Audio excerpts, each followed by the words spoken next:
je suis le docteur Fadel Saïbou et je vais vous parler de l'anatomie pathologique de l'épididyme. Donc, un petit rappel anatomique. Au niveau de la structure, on divise l'épididyme en tête, corps et queue. Donc, au niveau histologique, on a les tubules efférents au niveau de la tête avec épithélium cylindrique, cilié à cellules absorbantes. On a le canal épidymaire au niveau du corps et de la queue avec épithélium pseudo-stratifié avec stérocyle composé de cellules principalement basales et apicales. Voilà. Et la stroma, tissu conjonctif riche en vaisseaux et cellules musculaires lisses. Voilà. Les pathologies fréquentes sont la malformation congénitale, que ce soit l'aplasie ou l'hypotrophie, c'est-à-dire absence ou hypoplasie partielle, comme dans le cas du syndrome de Klinefelter. Voilà. Anomalie de fusion, l'épididyme détaché du testicule, en association souvent avec la cryptorchidie. Voilà. Les infections, donc l'épididymite aiguë, comme celle provoquée par Chlamydia trichomonatis ou Escherichia coli, donc où on remarque au microscope l'épidyme augmenté de volume, congestif, purulent.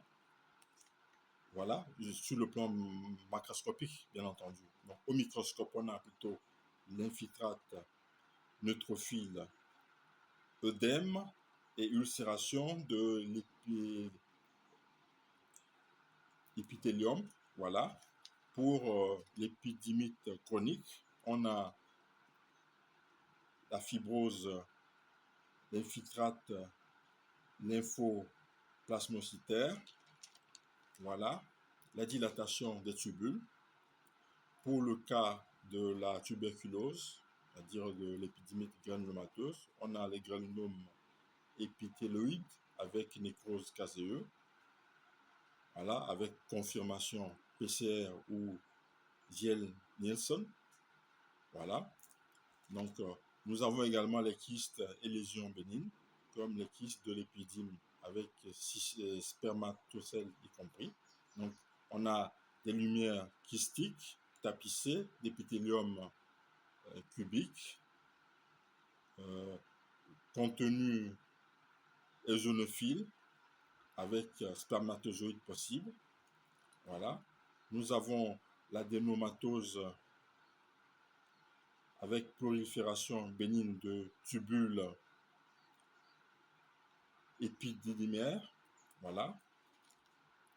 Là, je vais vous parler ensuite des tumeurs.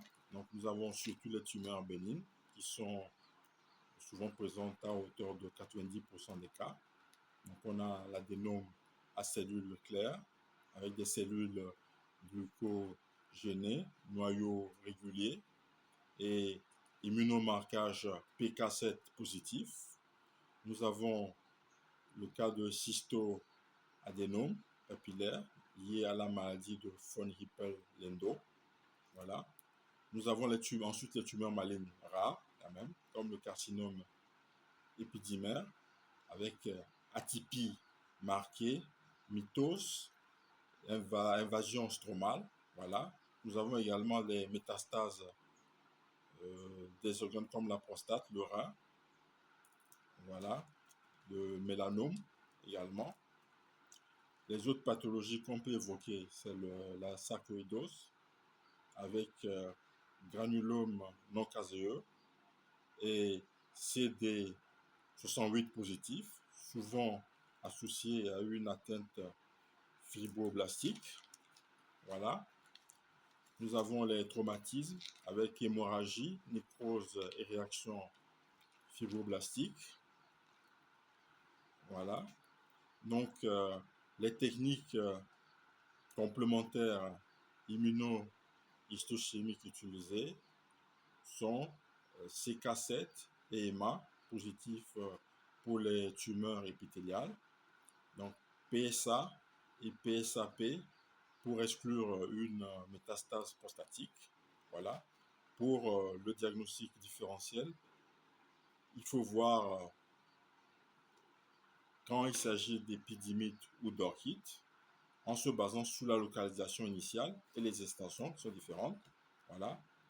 Pour les tumeurs du rectus testis, on a également une proximité anatomique, mais une architecture tubulaire différente. Voilà.